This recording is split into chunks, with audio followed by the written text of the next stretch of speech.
Dans l'air du temps, ce matin, nous avons le grand plaisir d'accueillir Maja Brodsky. Bonjour Maja. Bonjour. Maja, vous êtes une artiste qui aimait l'art et vous êtes également galeriste. Pour cela que vous avez créé cette galerie, sans doute, parce que vous êtes à la fois pianiste, on vous entend là, et puis vous aimez et vous peignez aussi, vous peignez sur la porcelaine, et vous avez une histoire comme ça d'une artiste et qui aime l'art avant tout, et vous mettez en avant les autres artistes aussi, ce qui est rare quand même en général, et vous avez créé la galerie Brodsky. On va parler de votre galerie, de l'histoire, mais l'actualité de cette galerie, c'est une expo virtuelle. C'est vrai qu'aujourd'hui, en temps de pandémie, il a fallu réinventer finalement les expos, et c'est pour ça que de nombreuses expos virtuelles ont un peu comme ça, se sont développées, sont nées ces 2-3 dernières années, et on va en parler en fin d'émission. Peut-être revenir sur votre histoire, votre propre histoire, votre parcours.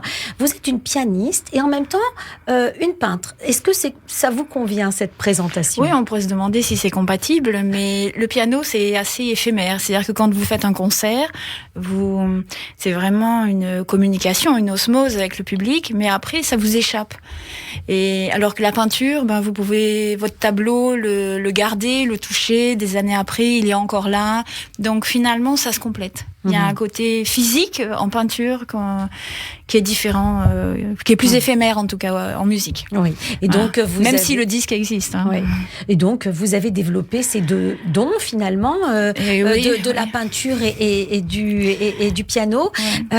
Et vous avez décidé de faire votre métier et de baser votre métier sur la peinture finalement, davantage que le piano. Non, je fais des concerts privés pour des chefs d'entreprise. Voilà. Mais c'est vrai que la peinture a un peu pris le pas, je reconnais, mais j'arrive à jongler entre les deux. Alors, quelle est l'histoire justement de votre galerie, la galerie Brodsky? En fait, elle existe depuis à peu près 3 ans. Voilà. Il y a très longtemps, il y avait une galeriste dans ma famille aussi, donc en fait, on a une sensibilité forte pour tout type d'art, parce que tous les styles sont intéressants, et le monde d'aujourd'hui est plein d'arts différents. On peut dire ça. C'est vrai que il y a une grosse évolution. Alors justement, est-ce que ça ne rend pas le métier de galeriste difficile? Est-ce que les galeristes ont une spécialité et ne sont pas frustrés lorsqu'ils ne peuvent pas présenter tous les arts qui existent aujourd'hui? C'est sûr qu'il faut faire une sélection.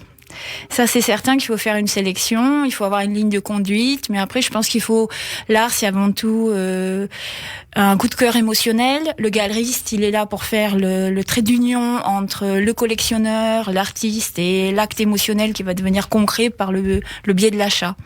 Voilà. Donc, alors, vous avez choisi une spécialité, vous, pour votre galerie? Oui, l'art judaïque, puisque ça s'est trouvé comme ça. Ça s'est imposé. Ça s'est un peu imposé comme ça, puisque la dernière exposition virtuelle, c'était pour Edin Synagogue, puisque en temps de Covid, il y a eu beaucoup moins de donateurs. Et donc, j'ai toujours eu à cœur de participer. Voilà. Est-ce que c'est comme ça que ça s'est proposé. En fait. Alors, justement, ces expos virtuelles, vous les organisez peut-être dès le début de la création de la galerie? Dès le départ, vous avez conçu ces expos virtuelles, ou bien c'est la pandémie? C'est la pandémie qui m'a décidé. Voilà, c'est ça, parce que il y avait une ambiance un peu, le mot morose est peut-être un peu faible, et à un moment je me suis dit non, il faut pas laisser, il faut combattre. Alors qu'est-ce que c'est un beau projet pour apporter de la lumière. Qu'est-ce que c'est au juste qu'une expo virtuelle, pour expliquer à ceux qui nous écoutent? Bien sûr. Alors une expo virtuelle, j'ai choisi 12 artistes. Chaque artiste a donné des photos, des tableaux. J'ai réalisé une interview de chaque artiste. J'ai trouvé des sponsors pour faire un catalogue papier pour qu'il reste quelque chose, parce que le virtuel est bien dans le sens où il n'y a pas de location de salle, il n'y a pas besoin de livrer les œuvres, de les accrocher, d'avoir l'assurance, tout ça. Oui. Donc il y a un côté léger. Mais en même temps, derrière, il faut qu'il y ait un catalogue papier qui puisse rester pour qu'on puisse quand même se dire ah oui, il y a eu ça, parce que le virtuel, ça, c'est court. Et après, je suis allée chez chaque futur collectionneur, amener le tableau, lui montrer, le mettre en situation chez lui pour voir si ça pouvait plaire ou pas. C'est-à-dire que le virtuel, c'est bien, mais il faut qu'il y ait un support, une rencontre. C'est ce que j'allais vous dire. Un physique, enfin. Le virtuel, ça signifie qu'on va aller voir sur votre site, qu'on va bien sûr voir les tableaux, mais sur un écran. Et c'est ce que peut-être on peut reprocher à l'expo virtuelle, c'est qu'on a peut-être moins d'émotions parce qu'on ne voit pas les traits distinctement, c'est les difficile, traits du pinceau. Mais enfin, en tout cas, on a peut-être une première approche, c'est une première porte peut-être. Tout à fait. Alors pour les artistes mondialement connus que j'ai eu la chance d'exposer, du coup c'était plus facile parce que comme on les avait déjà vus en expo présentielle, les acheteurs étaient plus confiants. Pour les plus jeunes, c'était plus compliqué parce que effectivement on ne les connaît pas. Oui, puis on se rend pas compte sur une photo, c'est compliqué. Voilà, donc il y a quelque chose d'antinomique entre le virtuel et l'art. Quand même malgré tout, hein. Mais enfin, on est bien obligé d'en passer par là aujourd'hui. Voilà, c'est ça. Mais disons que ça fait une approche différente et après, on organise les rencontres. Ça a permis quand même de faire quelque chose dans un moment où on était un peu sans rien, quoi. Alors, vous disiez que votre spécialité, c'était l'art judaïque. Comment est-ce que vous définiriez cet art judaïque ? Est-ce que c'est uniquement des représentations de sujets religieux ou bien ça peut être quelque chose lié à l'histoire juive ou bien tout simplement lorsque l'artiste est juif lui-même ? Tout ce que vous venez d'énoncer fait partie de l'art judaïque, mais il y a aussi dans les couleurs, dans la matière, dans la trace de la peinture, on retrouve quand même la personnalité de l'artiste. Voilà, ça est-ce qu'il y a des lignes directrices qu'on retrouve dans tous ces Oui, dans les teintes. Artistes. Moi, je trouve dans les teintes. Dans les teintes alors quelles sont-elles il va y avoir des teintes orientales qui vont être très lumineuses et très pétillantes, et puis il va y avoir des teintes beaucoup plus comme Kleiman qui est un peintre de la mémoire, du souvenir, donc c'est beaucoup plus des couleurs de terre. Mais ça fait référence quand même à un alphabet mémoriel, on pourrait dire ça comme ça. Oui, tout à fait, très juste.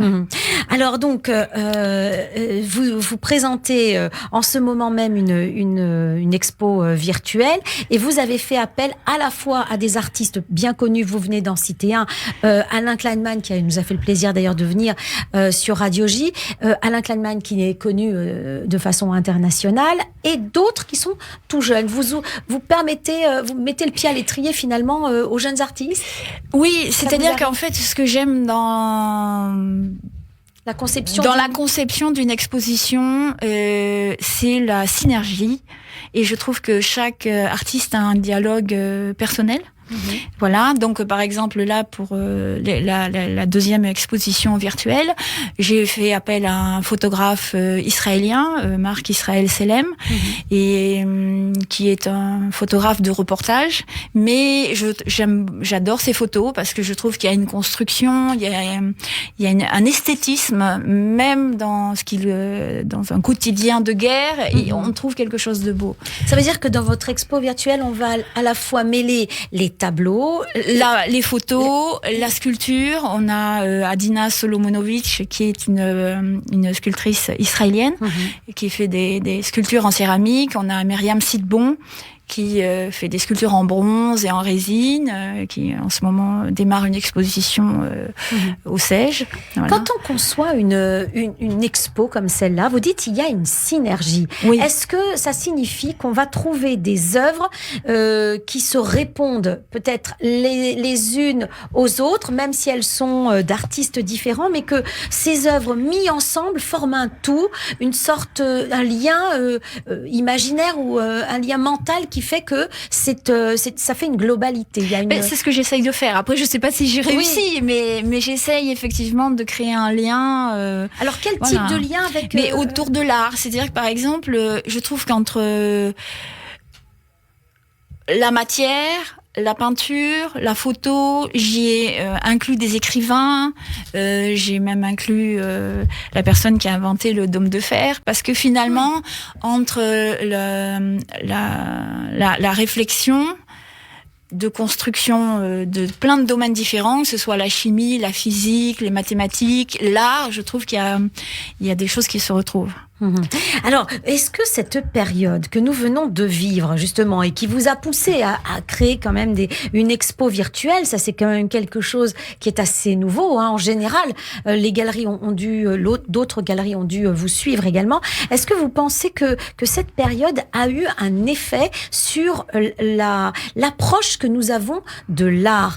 De tout temps, l'art a semblé être réservé à une certaine élite. Qu'est-ce que vous en pensez? Est-ce que j'ai le bon sentiment là, et que finalement, avec cette crise de la pandémie, on s'est rendu compte qu'on avait besoin, hein, il y avait des manifestations pour toutes ces galeries, on avait besoin d'art, et que ça a un peu eu des effets, entre guillemets, positifs, cette période. Oui, tout à fait. Maintenant, on peut dire quand même que les artistes ont été les grands oubliés de cette période. Parce que, voilà, c'est un peu souvent comme ça. Mais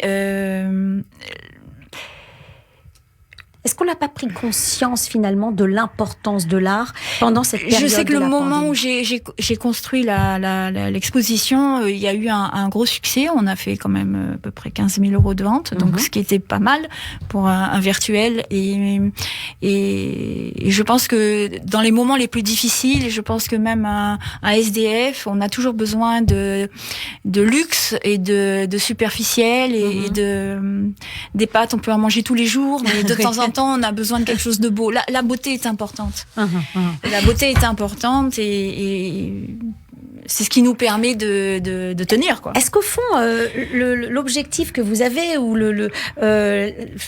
l'envie que vous avez à travers cette galerie, la galerie Brodsky que vous avez créée il y a 3 ans, et ces expos, qu'elles soient virtuelles ou en présentiel, est-ce que finalement votre objectif, ce n'est pas de l'ouvrir, de l'amener à des gens qui n'ont pas accès, qui n'ont pas eu accès à l'art?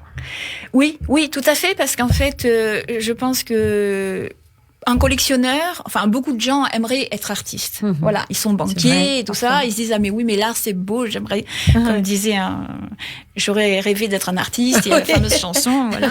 Et en même temps, je pense que quand on achète une œuvre,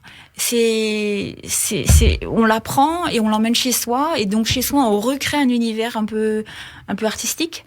Donc finalement, on devient un peu artiste en achetant une œuvre d'art. Ah oui, ça c'est vrai, c'est une très voilà, donc il faut pas hésiter. Et le côté américain, les Américains sont plus consommateurs d'art. Moi, ça m'est arrivé à New York, dans la rue, de me faire arrêter par quelqu'un qui me disait mais je peux voir, vous êtes une artiste, au café, il m'achète. Et il achète comme ça. Il achète et je l'ai jamais revu. Mais voilà, il y a ce côté. Vous pensez que les Français sont plus frileux? Le Français a besoin de plus de réflexion parce que c'est un achat, c'est un investissement, il veut être sûr de pas se tromper, et donc c'est plus réfléchi. Alors justement, l'art, comment faut-il l'aborder? Quand vous dites les Américains consomment très vite, très rapidement, ils prennent une décision sur le fait, et que les Français non réfléchissent, comment est-ce qu'il faut aborder l'art selon vous? Vous qui êtes galeriste et en même temps artiste, vous pensez que l'art devrait se concevoir comme un bien de consommation courant, comme le font les Américains? Mais il y a une partie de l'art qui devient comme ça, et parce que c'est vrai que c'est une valorisation sociale d'avoir un beau tableau chez soi. Oui. On se valorise vis-à-vis de ses amis. Bien sûr, ça vrai. Fait partie de ça. Une façon de montrer. Voilà. Après, il y a plein de marques qui font des synergies avec des artistes, et du coup, ça permet d'avoir des objets dessinés par des artistes qui sont peut-être plus faciles à placer dans une maison. Voilà, donc vous, ça ne vous choque pas qu'on achète l'art d'une façon aussi rapide, sans avoir vraiment de notion, sans savoir si c'est un artiste coté, etc. Cette réflexion vous gêne un petit peu en France? Je pense qu'il en faut pour tout le monde. Voilà, je pense que y a des pays où, par exemple, les gens sont très portés sur la peinture et tous les week-ends, vous allez dans les jardins publics et tout le monde expose ses petits tableaux et puis vous achetez...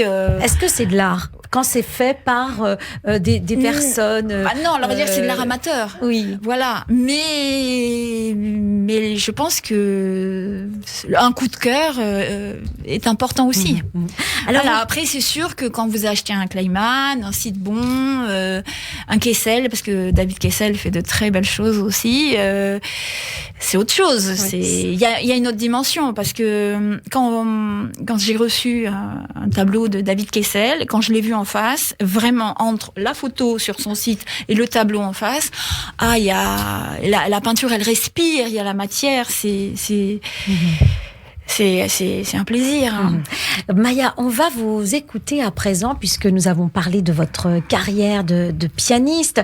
En général, vous aimez interpréter quel type de musique? Alors, j'aime beaucoup Chopin, Liszt, Rachmaninoff.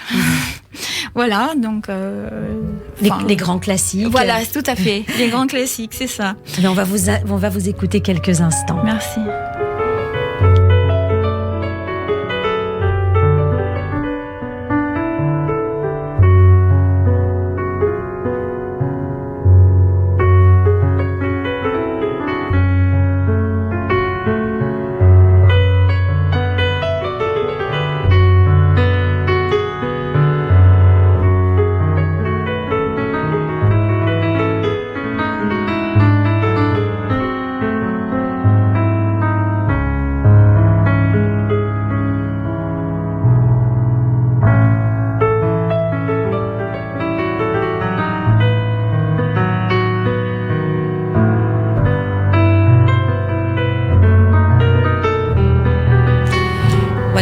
On écoute Chopin à travers vos mains, Maya Brodsky. J'ai le grand plaisir ce matin de recevoir Maya Brodsky, qui est galeriste, artiste elle-même, pianiste. Et aussi, on disait quelques mots sur votre parcours de peintre sur porcelaine, vous me disiez. Oui, tout à fait. Parce qu'en fait, les appartements sont petits. Du coup, tout le monde ne peut pas forcément acheter un tableau. Donc, en fait, au début, j'avais eu l'idée de peindre sur porcelaine parce que ça fait partie du quotidien et c'était un petit bout d'art qu'on pouvait mettre... et qu'on utilise. Et puis, si on en a marre, on le range et puis on le ressort. Alors, ce matin, vous nous parlez d'une expo virtuelle qui a débuté il y a une semaine. Voilà, tout à fait. Quelques jours, cette expo virtuelle que vous organisez au profit de nombreuses associations, parfois qui sont un peu... en détresse financière, surtout après cette crise du Covid. Et pour cette expo dont nous allons parler aujourd'hui, c'est une expo virtuelle liée à la galerie, au cercle Bernard Lazare. Oui, tout à fait. Alors, parlez-nous de cette expo. Voilà, donc là, j'ai pris un autre panel d'artistes et une partie sera reversée pour soutenir le cercle, puisque durant cette année et demie, il y a eu très peu d'événements et donc évidemment moins de rentabilité. Et 50% sont pour les artistes et après une autre partie pour une autre association que je soutiens. Et voilà, on est dans des périodes où justement je pense qu'il faut ne penser, on est une communauté, quoi. Voilà, il faut être solidaire. Il faut être solidaire. Et il y a vraiment des gens qui ont beaucoup souffert pendant cette période et qui se sont retrouvés vraiment démunis. À côté de ça, il y a des gens qui ont, Baruch Hashem, réussi à s'en sortir, mais voilà, on est tous dans le même bateau et vous soutenez comme ça. Oui, pour moi, ça c'est vraiment essentiel depuis toujours. Mon premier métier, je voulais être rabbin, donc vous voyez. C'est peut-être pas trop tard. Ah non. Alors, cette expo a lieu, donc elle est virtuelle, elle a lieu jusqu'au 30 décembre. Voilà. Et vous y présentez principalement des artistes qui sont inspirés par des thèmes juifs. Alors, on a parlé d'Alain Kleinman. Vous vouliez citer l'un de ses derniers ouvrages, peut-être? Oui, Alain Kleinman a écrit un petit livre qui s'appelle Interrogation sur l'art contemporain. Voilà. Et c'est très intéressant parce qu'effectivement, comme le disait un galeriste que j'ai fait participer aussi à la première expo, beaucoup d'artistes, beaucoup de gens mélangent le conceptuel de l'art, de la technique et de l'improvisation. Donc après, il faut faire la part des choses, mais il y en a pour tous les goûts aussi. Alors, que présentez-vous d'Alain Kleinman justement dans cette expo virtuelle? Alors, dans cette expo virtuelle, nous présentons les classiques d'Alain Kleinman, voilà, mais aussi des sculptures sur papier que je trouve absolument magnifiques et qui sont plus peut-être faciles à installer et à acquérir, voilà. Et il y a aussi des tableaux dans les tons de blanc et que je trouve vraiment. Oui, c'est vrai que les couleurs d'Alain Kleinman, c'est du blanc jusqu'au marron, voilà. Passant par les ocres, par les terres de Sienne. Tout à fait. Et là, il y a des sculptures sur papier qui sont blanches, mais il y en a aussi dans les gris perles. Donc voilà. Et alors, il fait aussi des sculptures qu'il n'expose. Et c'est vrai qu'on le connaît moins pour les sculptures. Elles sont magnifiques. Et on va pouvoir les découvrir dans l'expo virtuelle.